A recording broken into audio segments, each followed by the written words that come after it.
Hello friend, સ્વાગત છે તમારું ગુજરાતી રેસીપી કિચનની અંદર। આજે હું તમારી સાથે શેર કરીશ ખાવામાં એકદમ સોફ્ટ અને સ્વાદિષ્ટ કોબીજના પરોઠા બનાવવાની રેસીપી। તો ચલો ખાવામાં એકદમ સોફ્ટ અને સ્વાદિષ્ટ કોબીજના પરોઠા બનાવવાનું શરૂ કરીએ। તો કોબીજના પરોઠા બનાવવા માટે સૌથી પહેલા આપણે પરોઠાનો લોટ બાંધી લઈશું। તો પરોઠાનો લોટ બાંધવા માટે એક વાસણની અંદર 2 વાટકી જેટલો ઘઉંનો લોટ લઈશું। એક વાસણની અંદર 2 વાટકી જેટલો ઘઉંનો લોટ લઈ લીધા પછી હવે આપણે લોટની અંદર સ્વાદ પ્રમાણે મીઠું ઉમેરીશું। સાથે જ નાની અડધી ચમચી કસૂરી મેથી ઉમેરીશું। નાની અડધી ચમચી હાથેથી ક્રશ કરીને અજમો ઉમેરીશું। બધું સરસ મિક્સ કરી લઈશું। બધું સરસ મિક્સ કરી લીધા પછી હવે આપણે લોટની અંદર થોડું પાણી ઉમેરતા જઈએ અને મીડિયમ કડક લોટ બાંધી લઈશું। તો પરોઠાનો આપણે અહીંયા મીડિયમ કડક જ લોટ બાંધવાનો છે, વધારે પડતો ઢીલો કે વધારે પડતો કડક લોટ નથી બાંધવાનો। તો આ રીતે આપણે અહીંયા થોડું પાણી ઉમેરતા જઈએ અને મીડિયમ કડક લોટ બાંધી લઈશું। તો લોટની અંદર થોડું પાણી ઉમેરતા જઈને તમે જોઈ શકો છો આપણે અહીંયા પરોઠાનો મીડિયમ કડક લોટ બાંધી લીધો છે।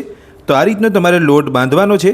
લોટને તમારે અહીંયા વધારે કડક નથી બાંધવાનો। જો તમે લોટ વધારે કડક બાંધશો તો તમારા પરોઠાની અંદર રહેલો મસાલો બહાર નીકળી જશે અને તમારા પરોઠા બરાબર નહીં બને। તો આપણા પરોઠાનો પરફેક્ટ લોટ બંધાઈને તૈયાર છે। તો હવે આપણે લોટ ઉપર થોડું તેલ લગાવી લઈશું।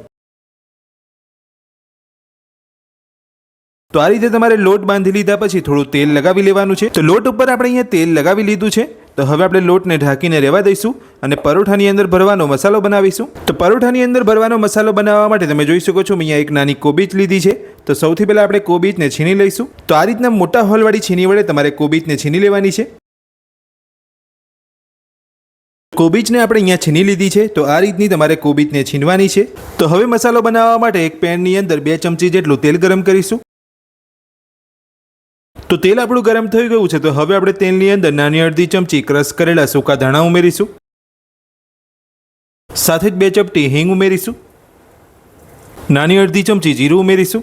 સાથે જ અડધી ચમચી આદુની પેસ્ટ ઉમેરીશું। ઝીણા સમારેલા લીલા મરચાં ઉમેરીશું। બધું જ મિક્સ કરી અને થોડું સાંતળી દઈશું। તો બધું મિક્સ કરીને આપણે અહીંયા થોડું સાંતળી લીધું છે। તો હવે આપણે તેની અંદર ઝીણી સમારેલી ડુંગળી ઉમેરીશું।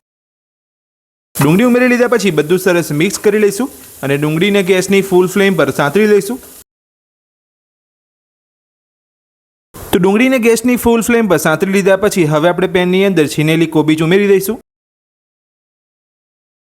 છીનેલી કોબીજ ઉમેરી લીધા પછી હવે આપણે તેની અંદર 1 ચમચી ધાણા જીરું પાવડર ઉમેરીશું। અડધી ચમચી કાશ્મીરી લાલ મરચું ઉમેરીશું।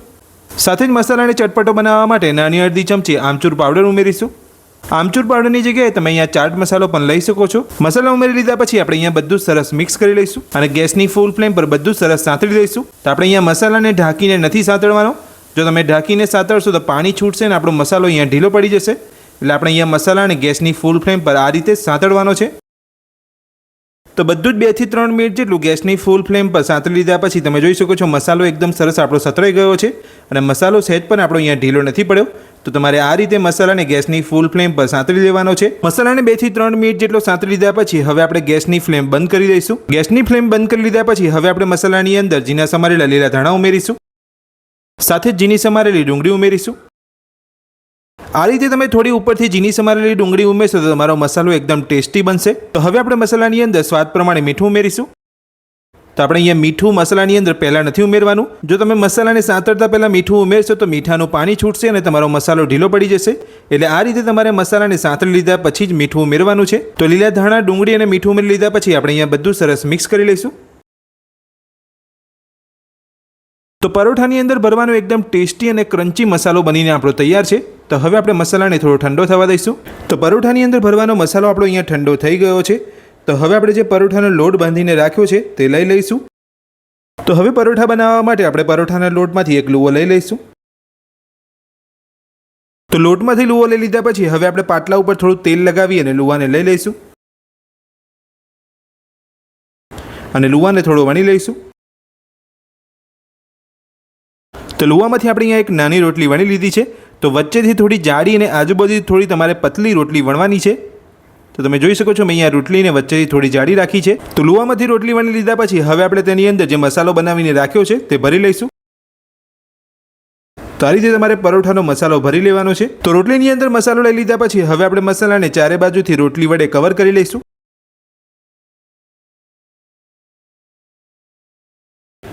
તો તમે જોઈ શકો છો મેં અહીંયા મસાલા અને રોટલી વડે ચારે બાજુથી કવર કરી લીધો છે. તો હવે જે વધારાનો જે રોટલીવાળો ભાગ બચે છે તેને આપણે કાઢી લઈશું. તો હવે આપણે લુવાને થોડો દબાવી અને મસાલાને ચારે બાજુ ફેલાવી લઈશું. તો હવે આપણે લુવાને વટામણવાળો કરી લઈશું. વટામણની અંદર મેં અહીંયા ઘઉંનો લોટ લીધો છે. તો આ રીતે તમારે લુવાને વટામણવાળો કરી લેવાનો છે.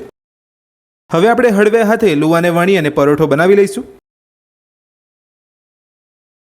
તો તમે જોઈ શકો છો લુવામાંથી એકદમ સરસ આપણો અહીંયા પરોઠો વણાઈ ગયો છે અને સહેજ પણ અહીંયા પરોઠામાંથી મસાલો બહાર નથી નીકળ્યો. એકદમ સરસ આપણો અહીંયા પરોઠો બન્યો છે. તો હવે આપણે પરોઠાને તવા ઉપર લઈ અને શેકી લઈશું. પરોઠાને તવા ઉપર લઈ લીધા પછી હવે આપણે પરોઠાની ચારે બાજુ તેલ લગાવી લઈશું અને પરોઠાને ગેસની મીડિયમ ફ્લેમ પર એક બાજુ શેકવા દઈશું. તો પરોઠાને તવા ઉપર લઈ લીધા પછી અહીંયા 2 થી 3 મિનિટ જેટલો સમય થઈ ગયો છે. તો હવે આપણે પરોઠા ઉપર થોડું તેલ લગાવી લઈશું. તેલ લગાવી લીધા પછી હવે આપણે પરોઠાને બીજી બાજુ પલટાવી લઈશું. તો તમે જોઈ શકો છો આપણો પરોઠો અહીંયા એક બાજુ સરસ શેકાઈ ગયો છે. તો હવે આપણે એ જ રીતે ગેસની મીડિયમ ફ્લેમ પર પરોઠાને બીજી બાજુ પણ શેકાવા દઈશું. તો પરોઠાને પલટાવી લીધા પછી અહીંયા 2 થી 3 મિનિટ જેટલો સમય થઈ ગયો છે. તો હવે આપણે પરોઠાને પલટાવી અને ચેક કરી લઈશું. તો તમે જોઈ શકો છો આપણો પરોઠો બીજી બાજુ પણ એકદમ સરસ શેકાઈ ગયો છે. તો આ જ રીતે તમારે પરોઠાને બંને બાજુ પલટાવતા જઈ અને શેકી લેવાનો છે. તો આ જ રીતે આપણે બધા જ કોબીજના પરોઠા બનાવી લઈશું. તો કોબીજના ટેસ્ટી મસાલાથી ભરેલા આપણા કોબીજના પરોઠા બનીને તૈયાર છે ને આપણે એક પ્લેટની અંદર દહીં સાથે સર્વ પણ કરી લીધા છે. તો તમે જોઈ શકો છો આપણા કોબીજના પરોઠા એકદમ સોફ્ટ બન્યા છે. અને તમે જોઈ શકો છો પરોઠાની અંદર એકદમ સરસ અહીંયા મસાલો ભરાયો છે. તો એકદમ મસાલાથી ભરપૂર આપણા અહીંયા પરોઠા બન્યા છે. તો આ કોબીજના પરોઠા બનાવવાની રેસીપી તમને મારી કેવી લાગી મને કોમેન્ટ બોક્સની અંદર કોમેન્ટ કરીને જરૂરથી જણાવજો.